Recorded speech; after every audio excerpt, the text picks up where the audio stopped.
So I was lounging around the house and I decided to throw this on and do a review for it afterwards because I realized that I hadn't done one yet.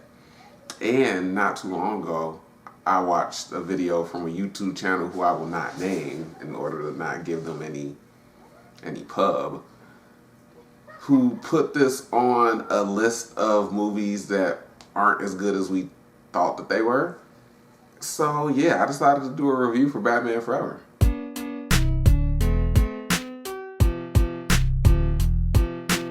What's up, guys? This is Courtney, one half of the Brothers Deconstruction here, and I'm bringing you my super late review for Batman Forever.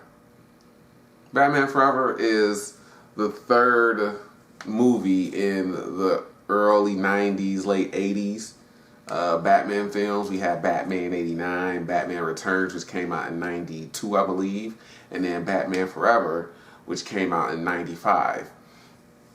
There's a rich history of the production of Batman Forever and how it turned into how it went from being directed by Tim Burton originally, as it was supposed to, because it was supposed to be a continuation of his Batman series, to being directed by Joel Schumacher, and went from Michael Keaton starring to Val Kilmer starring.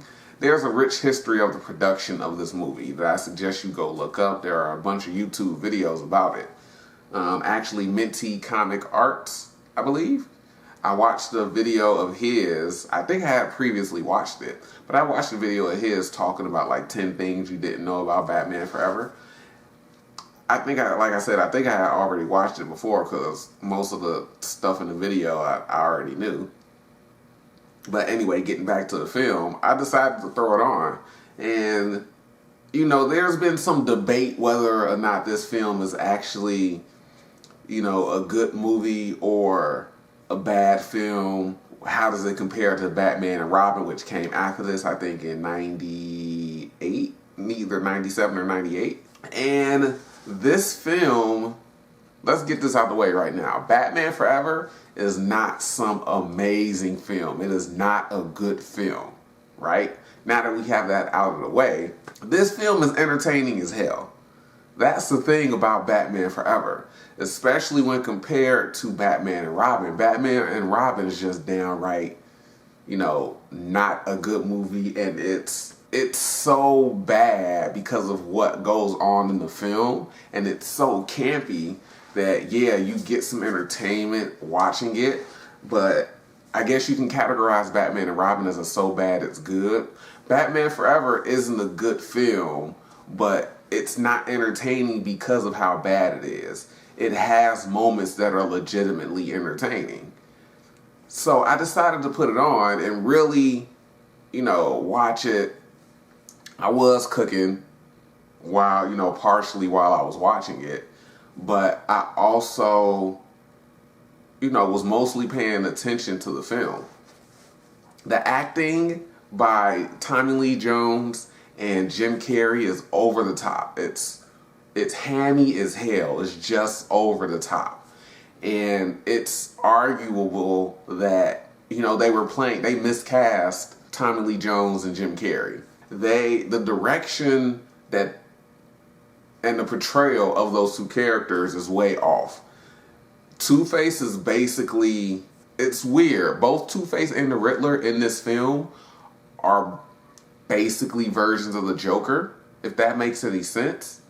They're both very, very over the top and dramatic and flamboyant, and it's something weird. They both are very Joker-esque in their portrayals, and I don't know why they decided to take that route with the portrayals.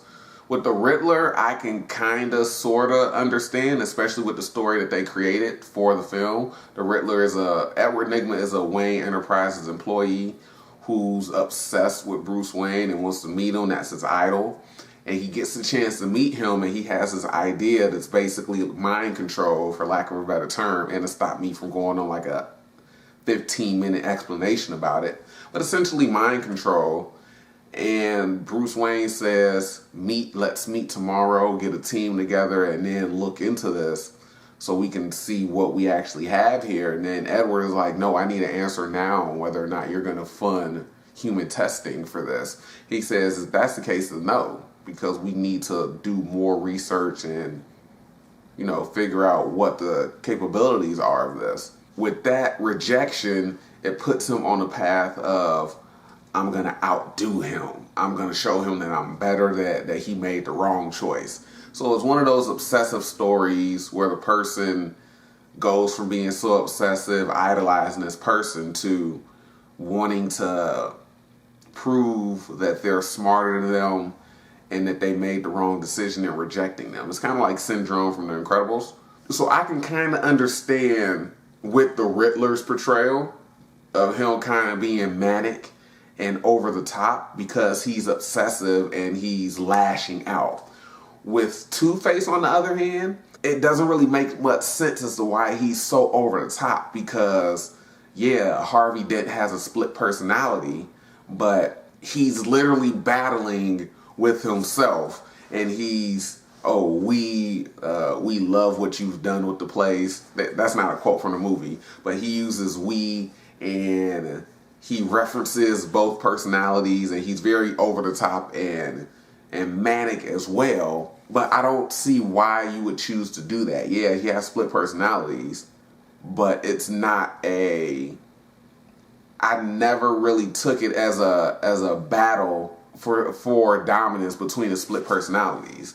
I really took it as and it wasn't even like a cool battle of personalities, or one that made sense, I should say, because it wasn't like good Harvey was battling with bad Harvey. It was, no, Harvey in general is just a nutcase, and he just has two different levels to his insanity. It's not even good. So those are two, but it's still kind of entertaining because they're hamming it up and they're so over the top. So that's one entertaining factor. Val Kilmer, I actually think, does a good job as Bruce Wayne and Batman. It's debatable whether or not who was the better Batman, who was the better Bruce Wayne between Val Kilmer and George Clooney. But I think that Val Kilmer actually, I think he was a little bit more better of a Batman versus a Bruce Wayne. But I still think that he did a serviceable job as Bruce Wayne, as that kind of playboy. I don't want to keep using like the Iron Man playboy philanthropist thing, but I think he did a serviceable job being that playboy businessman that made appearances and went out into the public and was doing this and that. I think he was more so a kind of reserved businessman, especially in his interaction with Edward Nygma at the beginning of the film or early on in the film.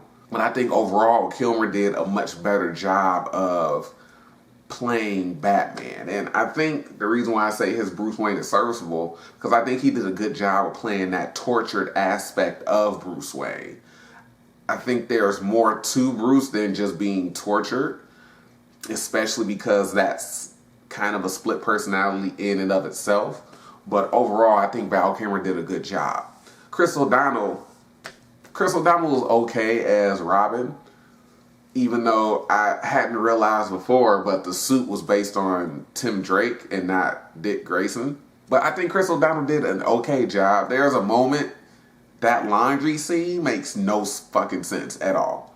Nobody does laundry like that. I don't care where you're from. Nobody does laundry like that. Look it up.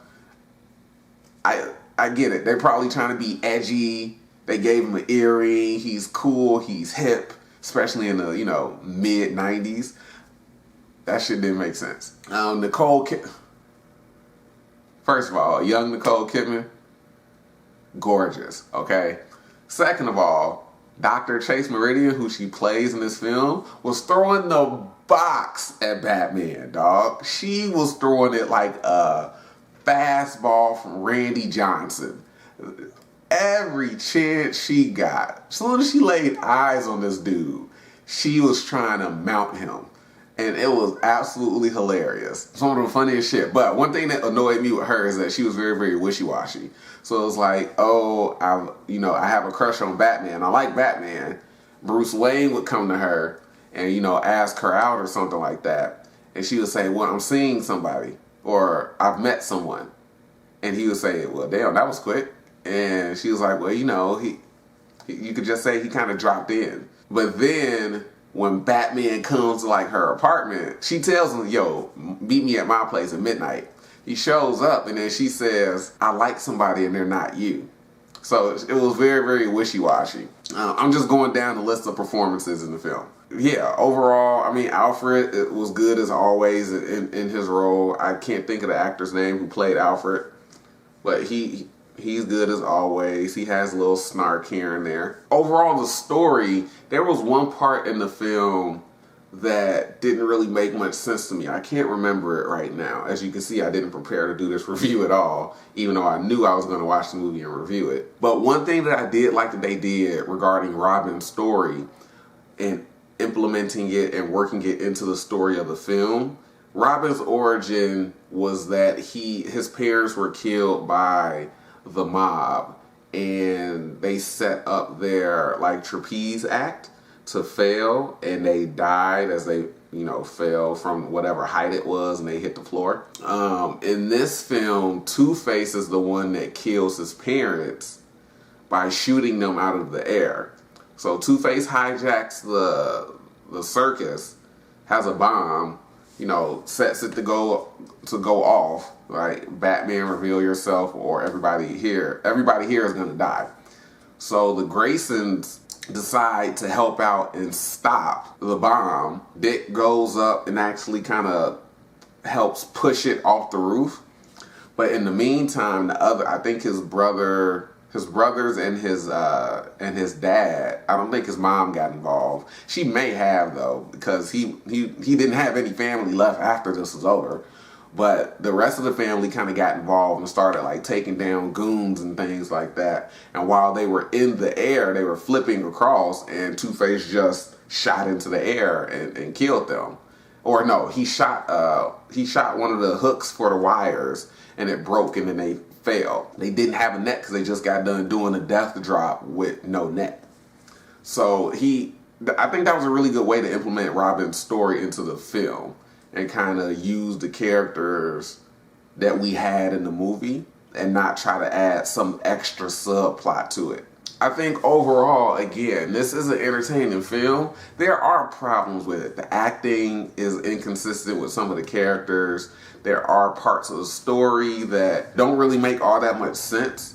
However, it's still an entertaining enough film that you can actually sit down and legitimately enjoy watching, even though this isn't good, but I'm having fun watching this. Now when it comes to Batman and Robin, can't say the same. It's more so of oh Jesus Christ, this is absolutely terrible. Another thing, I do find it hilarious that they work in like a 60s Adam West Burt Ward Batman reference in the film, because they're standing on like a metal floor or something like that, and Robin says, "Holy metal, Batman," or something like that, and he's like, "What?" And he's like, the metal, the floor is rusted out. It's holy metal."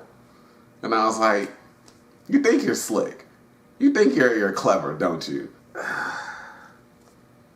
But yeah, it was kind of slick. Can't lie. But yeah, guys, overall, again, I think this is a legitimately entertaining movie. While it's not good, there are plenty bad movies that you can still find entertainment in. I think Batman Forever is one of them. It has not the greatest fight choreography, but it has some cool set pieces. It has some cool moments as well. It's overall cheesy as hell. Some of the actors ham it up. They're chewing scenery like there's no tomorrow, like their life depends on it. But again, overall, I think it's a legitimately entertaining watch.